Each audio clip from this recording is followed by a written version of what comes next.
Hello, students of class 10th. I am Suman Jambal and today we will discuss the question number second of exercise 12.2. हम कर रहे हैं बच्चे chapter number 2 area related to a circle. Clear to all of you?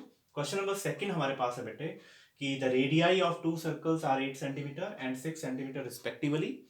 Find the radius of the circle having its area equal to the sum of the area of two circles. ठीक है, तो हमें हमारे पास दो circles का radii देके रखे हुए हैं, रेडियस देके रखे हुए हैं 8 सेंटीमीटर एंड 6 सेंटीमीटर। हमने उस सर्कल का रेडियस, उस रिजल्टिंग सर्कल का रेडियस फाइंड आउट करना है जिनका एरिया जो है वो उन दो सर्कल के एरियाज के सम के इक्वल होगा जिनका रेडियस हमें 8 सेंटीमीटर और 6 सेंटीमीटर गिवन दिया है। ठीक है, तो R1 radius of the first circle that is equal to 8 centimetre and R2 the radius of the second circle that is equal to 6 centimeter. Clear to all of you? Next one is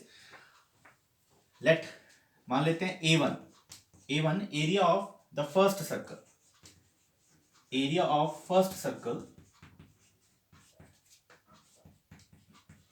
that is equal to pi r square. तो यहां पे area होता है पाई r1 square, first circle का area है।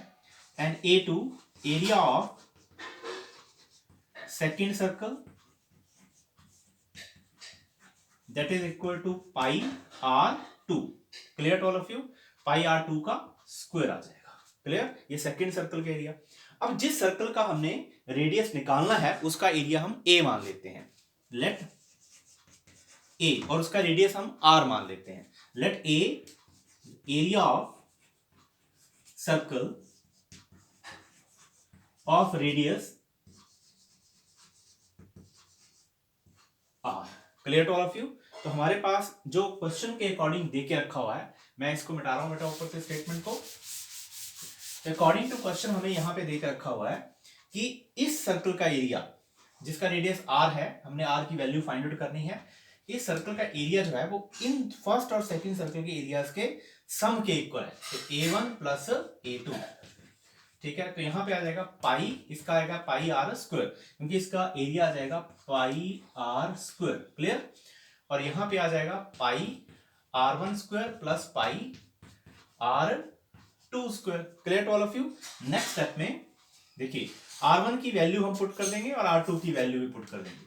पाई को हम उधर ले जाएंगे, ये R स्क्वायर इक्वल टू, यहां देखिए पाई यहां से कॉमन, ठीक है, ये पाई आर स्क्वायर, यहां पे R1 square plus R2 square आ जाएगा। Clear to all of you? Next step में हमारे पास आ जाएगा बच्चे, देखिए यहां से R1 और R2 की वैल्यू पुट कर देंगे, पाई यहां से उस तरफ ले जाएंगे, R1 आर स्क्वायर, पाई से पाई डिवाइड होके कट जाएगा, ये 8 स्क्वायर, और यहां पे आ जाएगा 6 स्क्वायर। ठीक है, ये R square, pi pi cancel, 8 का स्क्वायर होता है 64 और 6 का square 36, that is equal to 100। Clear, next step में 100 किसका स्क्वायर होता है? 10 का।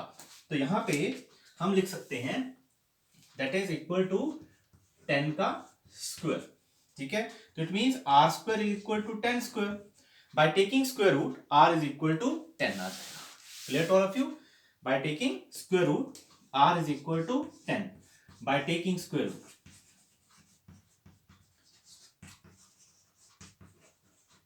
तो हमारे पास वैल्यू क्या आ जाएगी? r is equal to 10। यही हमने रिक्वायर्ड सर्कल का रेडियस फाइंड आउट करना था। Clear to all of you?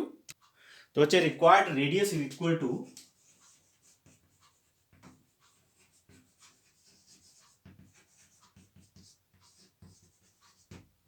10 centimetre. Clear to all of you? Thanks for watching.